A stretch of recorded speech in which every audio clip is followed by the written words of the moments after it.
제주항공 여객기 참사로 인해 시민들의 불안감도 커지고 있습니다. 저가 항공 이용 여행 상품에 대한 취소가 잇따르고 지역 공항의 안전성에 대한 우려의 목소리도 나오고 있습니다. 평창 송어축제가 막을 올렸습니다. 하지만 개막식 주요 행사를 줄이고 축제장에 음악도 틀지 않기로 하는 등 차분한 분위기 속에서 축제를 이어갈 예정입니다. 국립공원 설악산 입구에 일과 휴식을 병행할 수 있는 워케이션 센터가 문을 열었습니다. 워케이션 센터는 72제곱미터 규모의 개방형 업무 공간으로 최대 40명을 수용할 수 있습니다. 강릉의 한 금은방에서 귀금속 수천만 원어치를 훔쳐 달아났던 60대가 경찰에 붙잡혔습니다. 강릉경찰서는 3일 특수절도 혐의로 60살 A씨를 검거해 조사하고 있다고 밝혔습니다.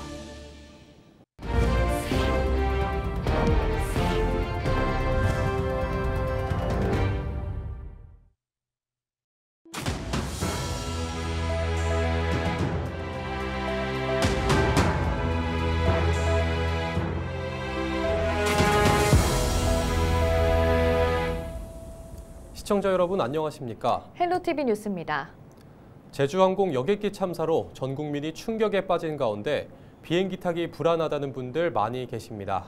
실제로 해외여행 예약이 줄줄이 취소되고 있고 국내 공항 안전성에 대한 관심도 높아지고 있습니다. 강원특별자치도는 원주공항과 양양공항은 안전하다고 강조했습니다. 정승환 기자가 보도합니다. 처참하게 부서진 비행기 잔해 사이를 경찰 과학수사대가 세밀하게 살핍니다. 제주항공 여객기 참사 현장입니다. 조류 충돌과 기체 결함, 착륙 유도 시설의 설치 규정 위반 등 다양한 가능성이 참사 원인으로 지목됩니다. 정확한 사고 원인이 밝혀지기까진 수개월이 걸릴 전망입니다. 참사 이후 여행을 계획하고 있는 시민들 사이엔 불안감이 커지고 있습니다. 제주항공을 중심으로 저비용 항공사를 이용하는 여행 상품에 대한 취소 또는 변경 문의가 잇따르고 있습니다. 상품 자체가 다 취소된 게 아니라 이제 저가로 가는 패키지 상품들 고객들이 있었는데 그분들이 나중에 가겠다. 지금은 이제 혼란스럽고 아무래도 좀 불안하니까 그런. 항공을 제주항공에서 타항공으로 바꾼 거에 대한 문의도 하시고 이제 최종적으로 취소하신 건은 5분이시고요. 이용할 항공기 기종을 묻는 경우도 많아졌습니다. 새로운 예약할 때 기종이 뭔지를 많이 물어보시더라고요. 보잉인지 아니면 다른 그런 걸 물어보시더라고요. 지역 공항의 안전성에 대한 우려도 나옵니다. 참사 직후 인천이나 김포 등 다른 공항에 비해 무안공항에 짧은 활주로 길이를 두고 논란이 일었는데 원주와 양양공항의 경우 이보다도 짧은 것으로 나타났습니다. 사고가 난 무안공항의 활주로 길이는 2.8km, 원주와 양양공항의 활주로 길이는 각각 2.7km와 2.5km입니다. 다만 강원자치도는 현재 안전상 문제는 없다는 입장입니다. 활주로 길이는 국제 규격에 맞춰 설계됐고 조류 충돌 발생률도 다른 곳에 비해 낮다는 겁니다. 한국공항공사가 국회에 제출한 자료를 보면 최근 6년간 양양공항에서 발생한 조류 충돌은 3건이었고 원주공항은 없었습니다. 또 두 공항에는 제주항공 사고를 키운 원인으로 지목되고 있는 로컬라이저 지탱용 둔덕도 없는 것으로 파악됐습니다. 안전 관련해가지고 좀 점검을 당연히 했고요. 다행스럽게도 원주공항이나 양양공항은 무안공항과는 달리 조류에 의한 사고는 거의 없었습니다. 강원도청에 마련된 합동 분향소에는 국가 애도 기간을 하루 남긴 3일까지도 추모 행렬이 이어졌습니다. 강원자치도는 희생자 유가족 지원을 위한 성금 1억 원을 기부했습니다. 헬로티비 뉴스 정승환입니다. 네, 겨울철 대표 축제죠. 평창 송어축제가 막을 올렸습니다. 당초 지난 연말 축제를 시작할 예정이었지만 얼음이 얼지 않아 한 차례 일정을 미뤘는데요. 네, 결국 제주항공 여객기 참사에 따른 국가 애도 기간 중에 행사를 열게 됐습니다. 개막식 주요 행사도 줄이고 축제장에 음악도 틀지 않기로 하는 등 차분한 분위기 속에 축제를 이어갈 예정입니다. 이다혜 기자입니다. 꽁꽁언 평창강 한복판에 형형색색의 텐트가 설치됐습니다. 얼음 낚시를 하며 추위도 피할 수 있는 텐트 낚시터 뒤편에는 드넓은 얼음 낚시터도 마련됐습니다. 축구장 10개 면적의 얼음판을 3개 구역으로 나눠 최대 5,000명까지 수용할 수 있습니다. 눈썰매와 스노우 래프팅 등 각종 눈과 얼음놀이를 즐길 수 있는 얼음 광장과 맨손으로 송어를 잡을 수 있는 부대 시설도 완성됐습니다. 이번 축제는 지난 12월 27일 개막할 예정이었지만 평창강의 얼음이 충분히 얼지 않아 한 차례 연기한 끝에 축제를 열게 됐습니다. 다행히 지난 일주일간 강 표면의 얼음이 28cm에서 30cm로 축제 개최 기준인 15cm의 2배가량 두텁게 얼었습니다. 겨울철 이상고온으로 물이 얼지 않자 강물을 가둬 얼음을 얼게 하는 등 천신만고 끝에 축제를 준비했습니다. 다만 이번 축제는 지난달 29일 전남 무안에서 발생한 제주항공 여객기 참사에 따른 국가 애도 기간에 열리는 만큼 그 어느 때보다 차분한 축제로 진행됩니다. 평창 송어축제위원회는 매년 상징적으로 진행했던 각계 인사들의 맨손 송어 잡기 참여 퍼포먼스를 취소했습니다. 뿐만 아니라 참사 희생자에 대한 추모의 마음을 담아 축제 기간 행사장 내 음악 송출도 하지 않을 계획입니다. 여객기 참변이 있었는데 거기에 대한 깊은 애도를 표하면서요. 저희가 지금 4일까지가 국가 애도 기간인데 저희가 그 사고로 인해서 일단 개막식 행사를 축소를 했습니다. 올해는 모든 걸 축소를 해서 일단은 축제장 내에 음악은 하나도 안 트는 걸로 하고 개막식 자체도 아주 약식으로 어린이와 노약자를 위한 실내 낚시터와 초보 참여자를 위한 낚시 레슨 등의 프로그램도 운영됩니다. 축제위원회는 얼음 낚시터 수면 아래에 그물을 설치해 송어를 쉽게 잡을 수 있도록 했습니다. 이미 1월 둘째 주 주말까지 텐트 낚시의 모든 예약이 완료된 가운데 평창 송어 축제는 다음 달 2일까지 이어집니다. 헬로티비 뉴스 이다혜입니다. 설악산 국립공원 입구에 일과 휴식을 병행할 수 있는 워케이션 센터가 마련됐습니다. 설악산 국립공원 사무소는 설악동 야영장에 원격 근무가 가능한 워케이션 센터를 조성하고 본격적인 운영에 들어갔다고 밝혔습니다. 해당 센터는 72제곱미터 규모의 개방형 업무 공간으로 최대 40명을 수용할 수 있습니다. 또 소규모 회의실과 화상 회의 전용 공간을 갖추고 있으며 설악동 야영장 이용객이 무료로 이용할 수 있습니다. 동해안과 강원 산지에 건조특보가 내려지면서 산불 위험에 각별한 주의가 필요합니다.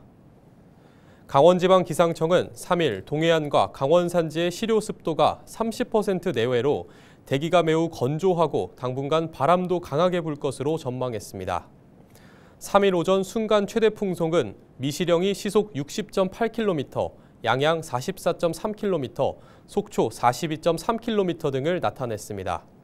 현재 동해안과 강원 남부 산지에는 건조경보가, 그 밖에 강원 산지와 태백에는 건조주의보가 내려져 있습니다. 3일 오후 2시 40분쯤 고성군 거진읍 거진항 어촌계 창고에서 화재가 발생했습니다. 이날 화재로 철골조 샌드위치 패널로 된 창고 건물 3독이 불에 타면서 가간 연기가 발생했지만 다행히 인명피해는 없었습니다. 경찰과 소방당국은 목격자 등을 상대로 정확한 화재 경위를 조사하고 있습니다. 새벽 시간 강릉의 한 금은방에서 귀금속 수천만 원어치를 훔쳐 달아났던 60대가 경찰에 붙잡혔습니다. 강릉경찰서는 3일 특수절도 혐의로 60살 A씨를 검거해 조사하고 있다고 밝혔습니다. A씨는 이날 새벽 2시 10분쯤 강릉시 금악동의 한 금은방 강화 유리를 깨고 침입해 금팔찌 등 3,300만 원 상당의 귀금속을 훔친 혐의입니다. 사건 직후 도주했던 A씨는 20분 만에 주변을 순찰하던 경찰관에게 검거됐습니다.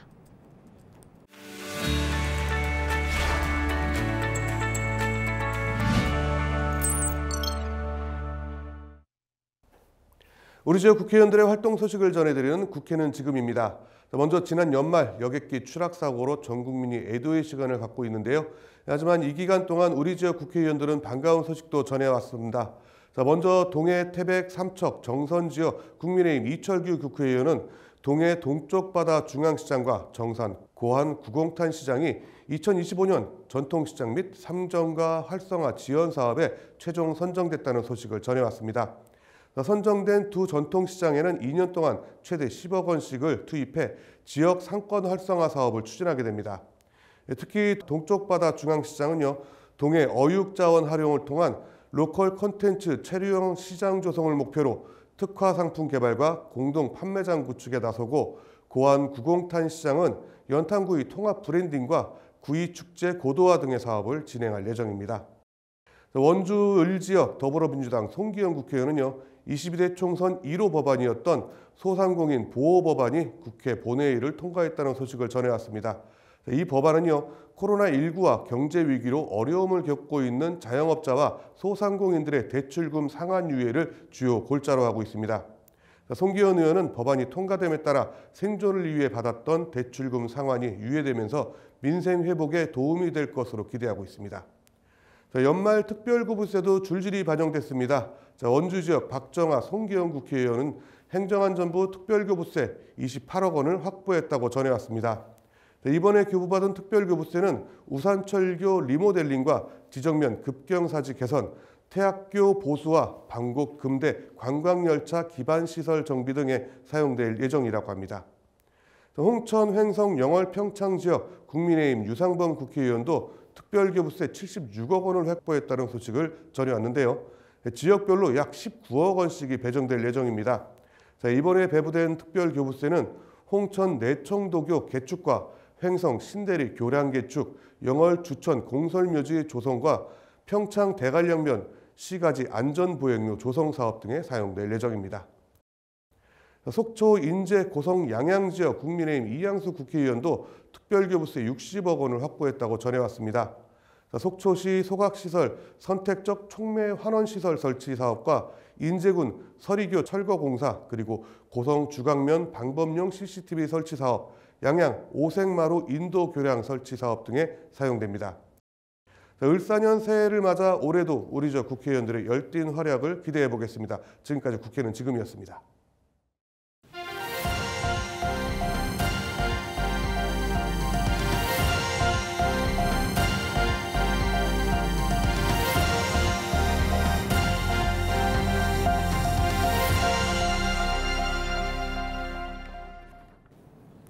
원주시가 지역의 사계절과 절경, 축제 현장 등을 담은 애국가 영상을 공개했습니다.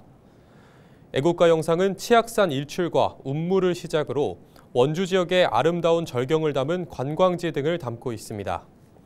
또 원주 시립교향악단의 연주와 시립합창단의 노래를 담아 원주시만의 애국가 영상을 제작해 원주시 유튜브에 게시했습니다. 원주시가 오는 16일부터 2025년 상반기 원주시 중소기업 육성자금 지원 사업 신청을 받습니다. 올해 융자 규모는 400억 원으로 상반기 290억 원, 하반기 100억 원으로 나눠 지원하며 10억 원은 별도로 중소기업 중앙회 공제기금을 통해 지원합니다. 상반기 지원 자금은 오는 16일 오전 9시부터 자금 소진 시까지, 하반기 자금은 8월에 접수할 예정입니다. 강릉시가 올해 59개 공모사업에 선정되면서 외부 재원 1,033억 원을 확보했다고 밝혔습니다. 주요 공모사업으로 하수도 정비 중점관리지역 663억 원, 교육발전 특구 시범지역 71억 원, 해상풍력 적합입지 발굴사업 70억 원 등입니다. 또 주문진읍 일반 농산 어촌개발과 공공건축물 그린 리모델링 사업, 신재생 에너지 보급 사업 등에도 선정됐습니다. 강릉시는 앞으로 지역 발전을 위한 내실 있는 공모 사업을 발굴한다는 계획입니다. 영월군은 13일부터 17일까지 영월군 청년주택 행복가 공공임대주택 102호의 입주자 신청을 받습니다. 신청은 덕포 생활문화센터 2층에서 현장 접수로 진행하며 현장 방문이 어려운 경우 정부24를 통해 온라인 신청도 가능합니다. 신청 자격은 공고일 기준 18세 이상 39세 이하 청년과 신혼부부 등으로 영월군에 거주하거나 입주 즉시 전입이 가능한 외지인도 대상입니다. 이상으로 뉴스를 마칩니다. 시청해주신 여러분 고맙습니다.